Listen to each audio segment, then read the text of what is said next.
Lily stood at the viewing window of Earth Station 1, her silver-tinted skin reflecting the blue glow of the planet below. Her four-fingered hand pressed against the thick glass as she watched the inefficient human shuttles moving back and forth. Unlike her people's sleek automated vessels, these required actual pilots. "How fascinating," she whispered, her large eyes blinking vertically as she made notes on her datapad. As the youngest anthropology student ever sent from the Stellar Federation, she had a lot to prove. Her research topic, inefficient yet functional, a study of human methods, had raised many eyebrows back home. A loud clang behind her made her jump. A human in an orange maintenance uniform was picking up a dropped toolbox, its contents scattered across the floor. "Sorry about that." The human male gave her what she recognized as a smile. "Didn't mean to startle you." He began picking up the tools by hand, rather than using a collection drone like any sensible being would. "May I observe your cleanup process?" Lily asked, pulling out her datapad. "I'm conducting research on human methods." The man paused, wrench in hand. "You want to watch me pick up tools?" "Yes, I'm particularly interested in why you're doing it manually." He laughed. Another fascinating human expression. "I'm Tom, and I'm doing it manually because it's just a few tools. Why waste power on a drone?" This concept of not using available technology was exactly what Lily had come to study. "May I assist?" "For research purposes." "Sure," Tom said, still smiling. "Just grab anything that looks metal and put it in the box." Lily knelt down, feeling slightly silly. Her people would consider this task beneath someone of her education level. Yet as she picked up each tool, she found herself oddly satisfied by the simple action of placing it in the box. "What's this one called?" she asked, holding up a curved metal item. "That's a pipe wrench. Basic tool, but it's saved my life more times than I can count." "Saved your life? How can such a primitive instrument?" A sudden shudder ran through the station. The lights flickered, and warning messages flashed across the nearby screens. "That's not good," Tom muttered, grabbing his now-filled toolbox. "Looks like we've got a pressure problem in Section C. Shouldn't the automated systems handle that?" Lily asked, following him as he jogged down the corridor. This was excellent research material. "Sometimes the old ways work best," Tom called back, "especially when the power's acting up like this." They reached a sealed door. Tom pulled out his primitive pipe wrench and began working on an access panel. Lily watched in amazement as he bypassed the electronic lock using purely mechanical means. "The manual override is more reliable," he explained, as if reading her thoughts. "Can't be hacked, doesn't need power, and gets the job done." The door slid open with a hiss, revealing a maze of pipes and conduits. Tom moved with surprising grace for a being with only 2 legs, quickly locating the problem. A failing seal on one of the main pressure lines. "Here," he said, handing Lily the wrench. "Want to help?" She took the tool awkwardly. "I don't have the proper training sequences downloaded for this." "No downloads needed. Just watch and learn." Over the next few minutes, Tom guided her hands, showing her how to tighten the seal. The work was physical, imprecise, and completely unlike anything in her experience. Yet when they finished, and the pressure readings returned to normal, Lily felt an unfamiliar sensation of accomplishment. "We did it," she said, staring at her hands. "Without any AI assistance or automated systems. Sometimes that's the best way." Tom took back the wrench, wiping it clean with a cloth. "Humans like to keep things simple when we can." Lily made rapid notes on her pad. Her first day of research, and already she was questioning everything she thought she knew about efficiency. She looked at the wrench in Tom's hands, then at the repaired seal, and finally at her own slightly dirty fingers. "I believe," she said slowly, "I have much to learn about human methods." Tom grinned. "Stick around. We're full of surprises." The smell coming from the station's common kitchen area made Lily's sensory nodes tingle. She had been on Earth Station 1 for 3 days now, And this was her first time visiting what humans called the mess hall. The noise and activity inside fascinated her. "What is that strange aroma?" she asked Tom, who had invited her to observe a human meal preparation. Her own species used nutrient tablets, clean, efficient, and perfectly balanced. "That's garlic bread in the oven," Tom said, filling a large pot with water. "And we're making spaghetti today." Simple stuff, but sometimes the simple things are the best. Lily watched in bewilderment as Tom turned on the heating element. "You're just heating water. Why not use instant molecular reconstruction?" "Because," Tom said with a grin, "that wouldn't be cooking. It would just be assembling. Here, want to help?" He handed her a package of long, dry strands. Lily held it up to her data pad for analysis.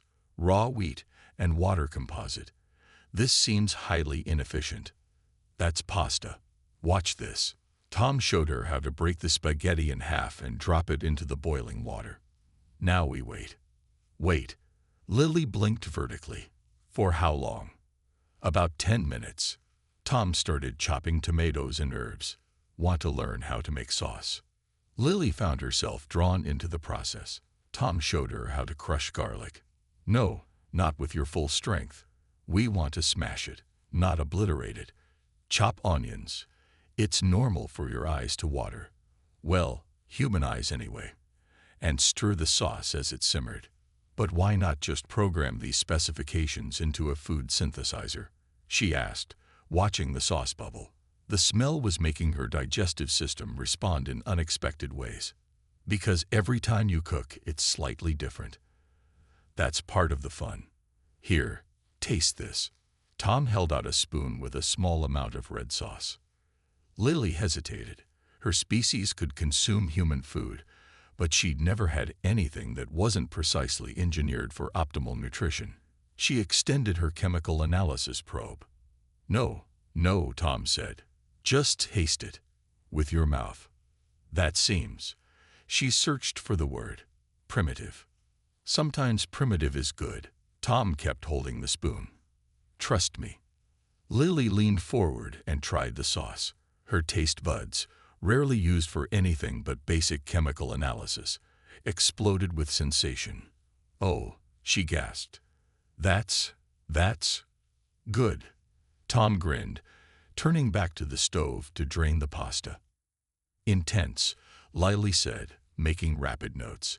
"Multiple flavor compounds interacting simultaneously.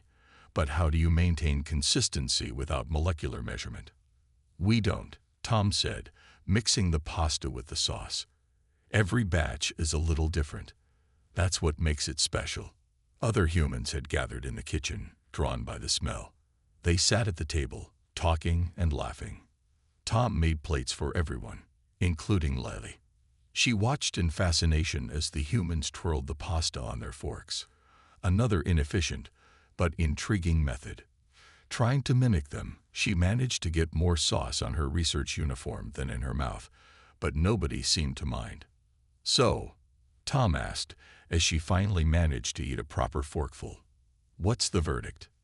Lily was quiet for a moment, processing the experience. The warmth of the food, the blend of flavors, the sound of laughter around the table, the satisfaction of having helped create something with her own hands. None of these things could be measured by her usual scientific parameters. "I think," she said slowly, "I understand why you don't use nutrient tablets." Tom laughed. "You know, for our next cooking lesson, we should try making cookies." "Cookies?" Lily asked, already making the new note entry. "Oh, you're going to love this," one of the other humans said. "Just wait until you try chocolate." Lily looked down at her half-finished plate of spaghetti, then at the happy faces around the table. Her research was supposed to be about human inefficiency, but she was beginning to think she might be studying something else entirely. Lily stood in the station's main cargo bay, watching a group of human workers unload supply crates. Her data pad was busy recording everything, but she found herself lowering it more often just to observe with her own eyes. "Shouldn't there be loader robots for this?" she asked Tom, who was checking inventory numbers on a tablet. "We have them," he said, pointing to a powered loader in the corner. "But they broke down last week. Parts are coming in the next supply run." "But then why continue working? My people would simply wait for proper equipment." Tom chuckled. "Can't stop the station from needing supplies just because some robots broke down. Watch this." He walked over to a group of workers who were studying a particularly large crate. They had already created a makeshift ramp using spare metal plates and rollers. Lily followed, recording everything. "See, we rigged up this pulley system," one worker explained, pointing to a series of ropes and metal wheels mounted on the ceiling. "Old school, but it works." "Technically inefficient," Tom added with a wink at Lily, "but it gets the job done." Lily watched in amazement as the humans coordinated their efforts, using simple machines and their own strength to move objects that should have required powered assistance. They weren't just working. They were laughing, making jokes, and calling out suggestions to each other. "Hey, alien lady," one of the workers called out. "Want to give us a hand?" Lily blinked vertically in surprise. "I'm not rated for manual labor." "Neither was I until my first day," the worker said with a laugh. "Come on, we'll teach you."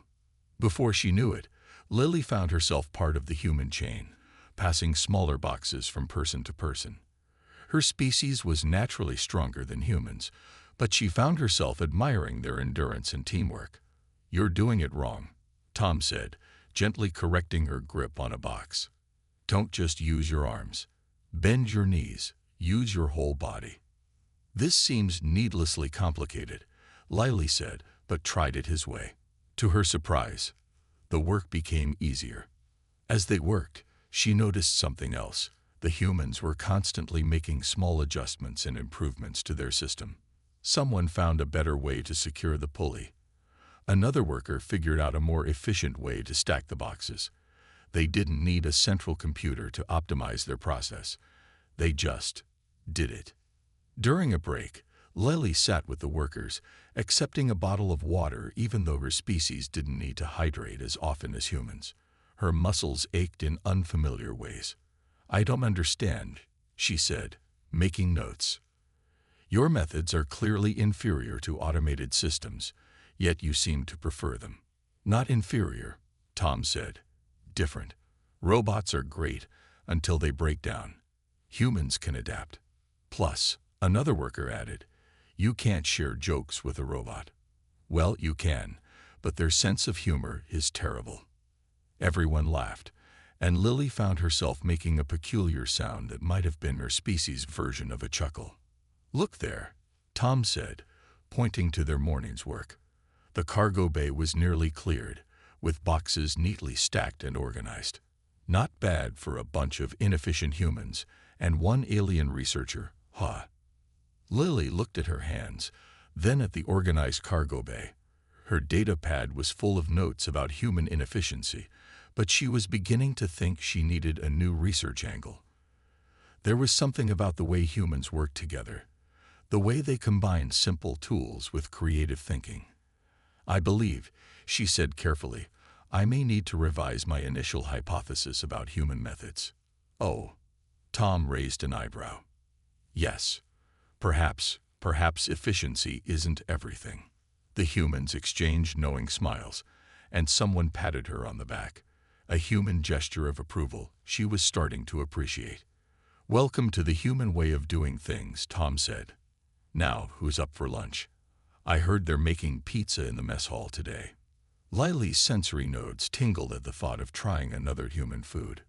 She was beginning to understand that some things couldn't be measured in terms of pure efficiency, and that was perfectly okay. The recreation deck of Earth Station 1 buzzed with activity as Lily followed Tom into what he called the art room. Her datapad was already recording, but she found herself struggling to categorize what she saw. Humans sat at various stations, using their hands to create objects that had no clear practical purpose. "But why not use virtual creation pods?" she asked, watching an elderly human shape something on a spinning wheel. "The results would be perfect every time." Perfect isn't always the point, Tom said, leading her to an empty pottery wheel. Sometimes the joy is in making something with your own hands, even if it's not perfect. Lily's sensory nodes twitched at the sight of the wet clay. You want me to touch that? That's the idea. Tom sat at the wheel next to hers. Art isn't about being efficient. It's about expressing yourself. My species expresses itself through mathematical equations and logical proofs, Lily said, but she found herself sitting down anyway. Tom placed a lump of clay on her wheel. Today, you're going to express yourself through mud. The instructor, a woman with clay-stained hands, showed them how to wet their hands and center the clay on the wheel. Lily watched in fascination as the human's hands moved with practiced grace, turning the shapeless lump into a cylinder. Now you try, the instructor said kindly. Lily placed her four-fingered hands on the clay, trying to mimic the human movements. The clay squished between her fingers in an alarming way. It's not maintaining structural integrity, she reported as her cylinder collapsed. That's okay, Tom laughed. Nobody gets it right the first time. Here, like this. He demonstrated with his own clay, his hands moving slowly so she could see each movement. Lily tried again and again. Each attempt ended in what she would have termed failure back home, but the humans around her kept encouraging her. Look, said the instructor, pointing to Lily's latest attempt. You're getting the basic shape now. Lily studied the wobbly cylinder on her wheel. It was nothing like the perfect vessels the instructor had demonstrated. Yet something about it fascinated her. She had made this with her hands. No computers, no molecular assemblers, just clay and movement. And I believe I'm experiencing an emotional response, she said, surprised. Tom grinned. That's art for you. Sometimes the most important part isn't what you make, but how it makes you feel. As they worked, Lily noticed something else. The humans around her were chatting, sharing tips, showing each other their works, both successful and unsuccessful. There was laughter when pieces went wrong, and genuine appreciation when they went right. What will you do with your bowl? She asked Tom, watching him smooth the rim of his creation. Give it to someone. Probably. Maybe use it to hold stuff. Maybe just keep it to remind me of today. But it's not perfect, Lily said, looking at the slightly uneven edges of Tom's bowl. Nope, he agreed cheerfully. But I made it myself, and that makes it special. Lily looked down at her own bowl. The sides were uneven. One part was thicker than the other, and it tilted slightly to the left. By any logical standard, it was a failure. But I want to keep it, she said suddenly. Of course, the instructor said. We'll fire it in the kiln tonight. You can glaze it tomorrow. Glaze? Lily's eyes widened. There's more. Oh yeah, Tom said. Wait until you see what happens when you add color. Lily looked at her clay-covered hands, then at her imperfect bowl. Her data pad sat forgotten on a nearby table, its screen dark. For the first time since arriving on the station, she wasn't thinking about her research at all. Tom, she said slowly, I think I understand now why humans create things by hand. Oh, yes, it's not about the result. It's about, she searched for the right words, feeling connected to what you make. Now you're getting it. Tom smiled. Just wait until tomorrow. The glazing part is even more fun. Lily found herself looking forward to it. Efficiency reports completely forgotten. The lights in Earth Station 1's main hall had been dimmed, replaced by swirling colored beams that moved to the rhythm of what humans called music. Lily stood at the edge of the room, her data pad recording the station's monthly celebration event. This is highly irregular movement, she noted, watching humans sway and step in various patterns. There appears to be no standardized protocol. Tom, standing beside her in what he called his nice clothes, laughed. That's because it's dancing. It's not supposed to be standardized. But what is its purpose? Lily asked, her vertical eyelids blinking in confusion. They're expending energy with no practical outcome. The outcome is fun, Tom said. Come on, I'll show you. Lily backed away slightly. My species does not engage in recreational movement. It's considered. She searched for the right word. Illogical. Sometimes the most logical thing is to be a little illogical, Tom said, holding out his hand. Trust me. Lily looked at his hand, remembering how he'd already introduced her to cooking, manual work, and art. Each time, she discovered something unexpected about human ways. Her data pad recorded her slight hesitation before she took his hand. The music has a pattern, Tom explained, guiding her to a quiet corner of the dance floor. Feel the beat. It goes 1, 2, 3, 1, 2, 3. Lily's sensitive hearing picked up the rhythm, like a trinary mathematical sequence. Sure, if that helps you understand it. Now, just move your feet like this. Tom showed her a simple box step, something he called a waltz. Lily tried to follow, her movements stiff and mechanical. You're thinking too much, Tom said gently. Don't try to calculate each step. Just feel the music. Feel the music. Lily's sensory nodes twitched in confusion. Music is just sound waves. How does one feel sound waves beyond basic auditory perception? But as they continued moving, something strange began to happen. The rhythm seemed to bypass her logical centers, speaking to something more primitive in her alien physiology. Her movements became smoother, more natural. There you go, Tom encouraged. You're getting it. Other humans on the dance floor smiled as they passed, some offering words of encouragement. One couple demonstrated their own steps, showing how the basic pattern could be varied. But it's not efficient, Lily said, even as she found herself enjoying the movement. Every dancer is doing something slightly different. That's what makes it beautiful, Tom replied. Everyone brings their own style to it. As they danced, Lily noticed something else. The humans around her displayed various levels of skill. Some moved with grace, others stumbled occasionally, but everyone was smiling. Even those who sat at tables, not dancing, seemed to enjoy watching others move.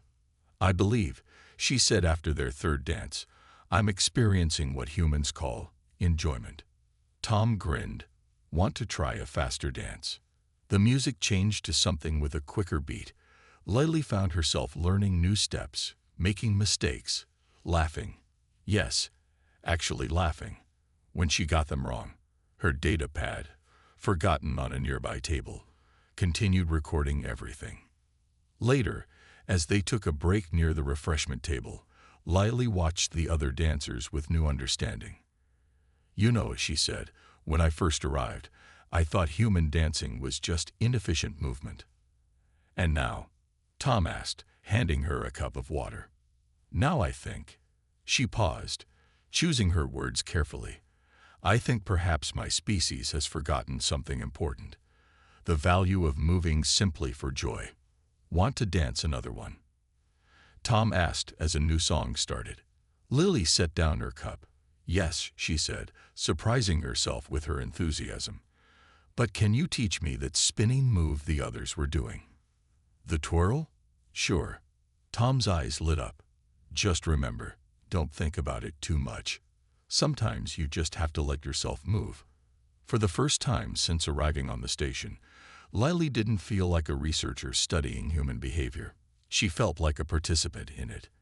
And somehow, that felt exactly right. The warning sirens of Earth Station 1 blared through the corridors, their urgent sound making Lily's sensory nodes vibrate uncomfortably. Red emergency lights flashed as she followed Tom through the station's maintenance tunnels. Main life support systems are down, Tom explained, checking his tablet. Backup systems are running at 60% and dropping. Surely the automated repair systems will handle it. Lily asked, already knowing what Tom would say. They've tried. Something's wrong with the base programming. We've got about 2 hours before backup systems fail completely. They reached the main control room, where a group of engineers huddled around screens showing complex system diagrams. Lily's datapad recorded everything, though for once she wasn't thinking about her research. The automated systems can't identify the problem. One engineer reported. It's like the system can't see it. Then we do it the old way, Tom said, pulling out paper and a pencil, tools so ancient that Lily's species had only seen them in historical archives. What are you doing? She asked as Tom began drawing. Mapping the system manually. Sometimes you need to step back from the computers to see what's really happening. The engineers gathered around, adding to Tom's drawing, tracing the flow of systems with their fingers. Lily watched in fascination as they built a crude but effective model of the life support system. There, one engineer pointed to a junction in the drawing. The automated system wouldn't catch it because it's checking each section individually. But if you look at the whole picture, the systems are fighting each other. Tom finished. One backup system is canceling out another. The automation can't see it because it's programmed to check each system separately. Lily blinked vertically in surprise. But how will you fix it? The repair drones can't operate without the automated systems. Tom grinned. We fix it ourselves. Lily, want to help save the station. Before she could process the request, she found herself following Tom and two other engineers through narrow maintenance shafts. They carried basic tools, the same primitive implements she'd first observed when she arrived. Hold this light, Tom instructed, handing her a flashlight as he worked on a panel. We need to manually override 3 systems at exactly the same time. Lily found herself part of a human chain, each person relaying signals down the line. No computers, no automation, just human voices calling out readings and confirmations. Ready on Junction 1. Junction 2 ready. Junction 3 in position. On my mark, Tom called out. 3, 2, 1, now. The sound of 3 manual overrides clicking into place echoed through the shaft. For a moment, nothing happened. Then the emergency lights stopped flashing, and the regular station lighting hummed back to life. Life support systems returning to normal, came the announcement over the station speakers. All sections stabilizing.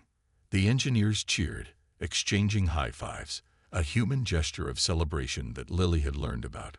Tom emerged from the panel, his face streaked with dirt but grinning. See, he said to Lily, sometimes the human way works best.